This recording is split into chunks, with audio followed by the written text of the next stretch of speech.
Now, my brain can't handle that thought, but, you know, I can think about thinking about it. This public school teacher said, I'm a public school teacher, Mr. Hovind.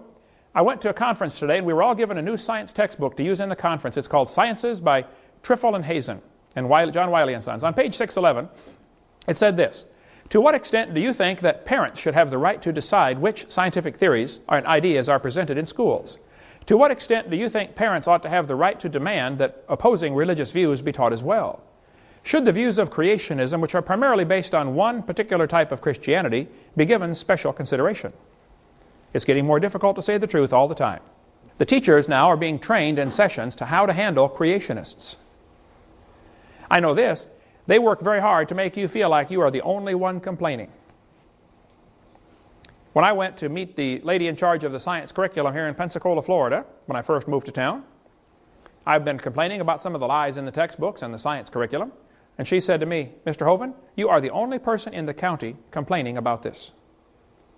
I thought, there's what, 128 Baptist churches in this town, plus all the other flavors? I mean, what's everybody doing? Aren't we supposed to be the salt of the earth? Man, salt irritates. Go irritate somebody. That's our job. Teachers can teach creation science in the classroom if they want. There's never been a law against it. Not only can you teach creation science in the public schools, you can teach it right out of the Bible. There's no law against reading your Bible in public school or bringing your Bible to public school. Or you can teach or devote a class to religion, and you can have the textbook be the Bible. We know the effects what happened in '63 when the Bible was taken out and evolution was put in the schools, but we got deceived by the ACLU. In 1963, the Supreme Court banned the use of the Bible to get kids saved, which is not good, obviously, but it's a lot better than what the ACLU led us to believe. They did not throw the Bible out. We have thrown the Bible out because we have allowed ourselves to be deceived by the ACLU. You might want to get the website BibleInSchools.net and get the information by Elizabeth Ridenour. She helps people start Bible classes in their public school. Preacher, how'd you like to go every day and teach a Bible class to the public school kids at Tate or at Scambia High? Wouldn't it be awesome? You can do it. She knows how to cut through all the red tape and get it done. ACLU, well, we can talk a long time about that. Call BibleInSchools.net, get a hold of Elizabeth, or get the book from us, Teaching Creation Science in Public Schools. And, you know, it's certainly fine to do that, and many schools do. States can require teachers to discuss evolution. They can do that. They set the state standards. The state school board or the legislature will rule and say, this is what we want the kids to know by 3rd grade or by 5th grade or by 7th grade. They have state standards. And they sometimes include evolution. The kid must know about evolution by 8th grade. Now the problem is, the atheists are really good at packing that committee. That way you only have to have 5 or 6 atheists in the whole state, and you can control what all the kids are learning.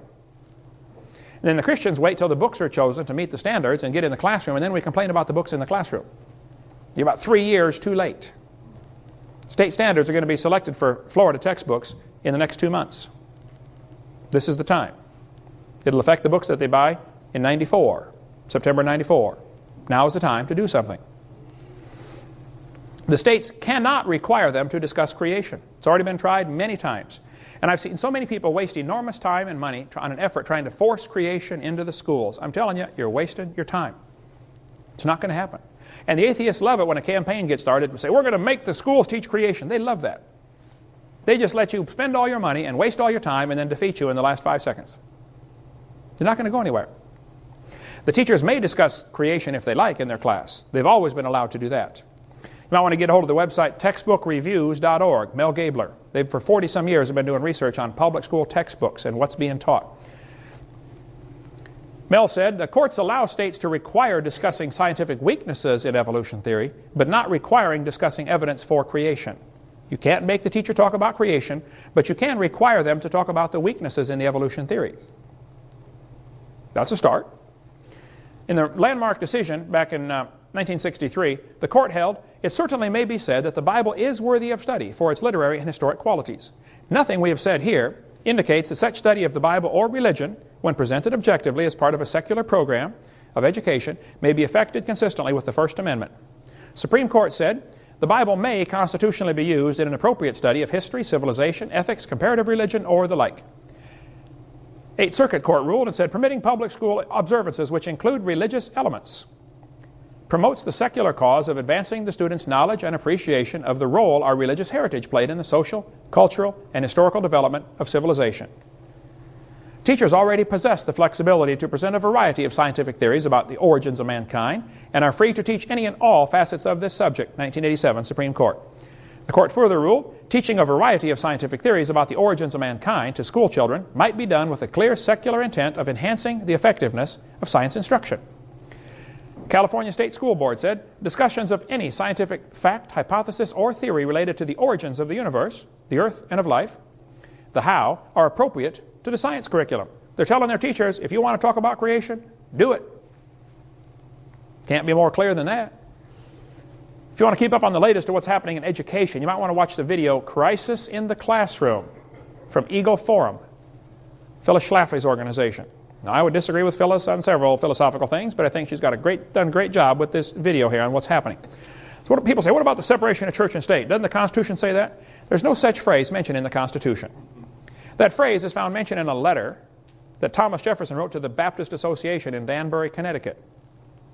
The Constitution does not talk about separation of church and state. That's a lie. Jefferson said, the First Amendment has erected a wall of separation between church and state. That's from his letter, not from the Constitution. By the way, this wall is a one-dimensional wall. It keeps the government from running the church, but makes sure the church Christian principles will always stay in government. Go see David Barton's excellent website, wallbuilders.com. If you want to get more on how all the Founding Fathers believed the church had to influence government or government would go corrupt. It's happened. What's happened over the years, several different people have taken upon themselves to survey the textbooks and see how much evolution is in this book. These guys did a survey of all the biology books used in 1991, and they found out the one used by Merrill, called Biology and Everyday Experience, only had 2.9% of the text devoted to evolution. It really wasn't talked about much. However, HBJ had 15.6%. They really crammed evolution down the throat of those kids. I've seen books today that have nearly 30%. Well, if I was on the committee to select textbooks this year, I would pick the least poisonous book I could find. And then I would write to the publishers of the other ones and say, hey folks, we did not pick your book this year because, and spell out your reasons. And then I would write to the one I did pick and say, hey fellas, we did pick your book this year because you got the least amount of evolution. However, we would like that out also. And we want to warn you, if we find another one next time that has less, we're going to buy them. You see, folks, there's only one language these textbook publishers speak. The only language they speak is money. Now, if you were the CEO at HBJ, Harcourt Brace Jovanovich, and you got letters from all over the country from people saying, hey, we did not buy your book this year because guess what you're going to do next year? Only language they speak, brother. If you want to get an excellent book on some of the lies in the textbooks to see what you ought to be watching for, get this one here by Jonathan Wells, excellent book on icons of evolution. Or you may want to get the book by the Gablers. They've spent 40 years discussing lies in the textbooks and what you can do about it. Excellent ministry in Longview, Texas. Go to textbookreviews.org or to crsc.org. They've got a newer review of the more modern textbooks. Mel wrote me a letter, said, Dr. Hovind, thank you for using our book. What are they teaching our children? You'll be interested to know that in the 39 years of work, we've never seen publishers so sensitive or schools so receptive to our textbook reviews and ranking. We're pleased to recommend Harcourt Scott Forsman Elementary Science. They are much less dogmatic on evolution than the others we reviewed. Mel says the publishers are scared to death of their letters of recommendation because they know the sales of those that aren't recommended plummet in the States. But here's what happens. They only work in Texas. Texas is one of the largest publishers of largest buyers of textbooks in the nation. So the publishers will publish all these books, spend millions of dollars publishing these books. They try to sell them. If Texas doesn't buy them, you think they're going to burn them? No, they're going to go peddle them off in some other state that's not looking. The Gablers have a crew of folks. They'll help find errors in the textbooks. Like a book might say, George Washington was Abraham Lincoln's vice president or something like that, Dumb stuff. And they're not about to throw that book away. I mean, they spent a lot of money printing that thing. Nice, beautiful paper, colored pictures. They're going to find some state that's not looking. So if you're in some state other than Texas, you better really be on the lookout. Get a hold of the Gablers, and they'll tell you which ones to watch for. and they work on a donation basis, and don't be a tightwad with them. Send them $50 and say, here, send me your letters of recommendation. Adolf Hitler said, let me control the textbooks, I'll control the state. What's in these books anyway? And what can I do to fix this problem? Well, this chart shows how the atheists have rated the different states in America and how well they teach evolution. They think here in Florida we're doing a lousy job of teaching evolution. Yay. They think the folks in Minnesota, where I was yesterday morning, are doing a wonderful job teaching evolution. You ought to be ashamed of yourself in Minnesota. Get that junk out of your textbooks, okay? You can get creation materials and put them in your library. Bert Wagner up in Iowa, knows how to cut through all the red tape and get this done. Get a hold of Bert and say, well, how do I get public schools to accept creation books?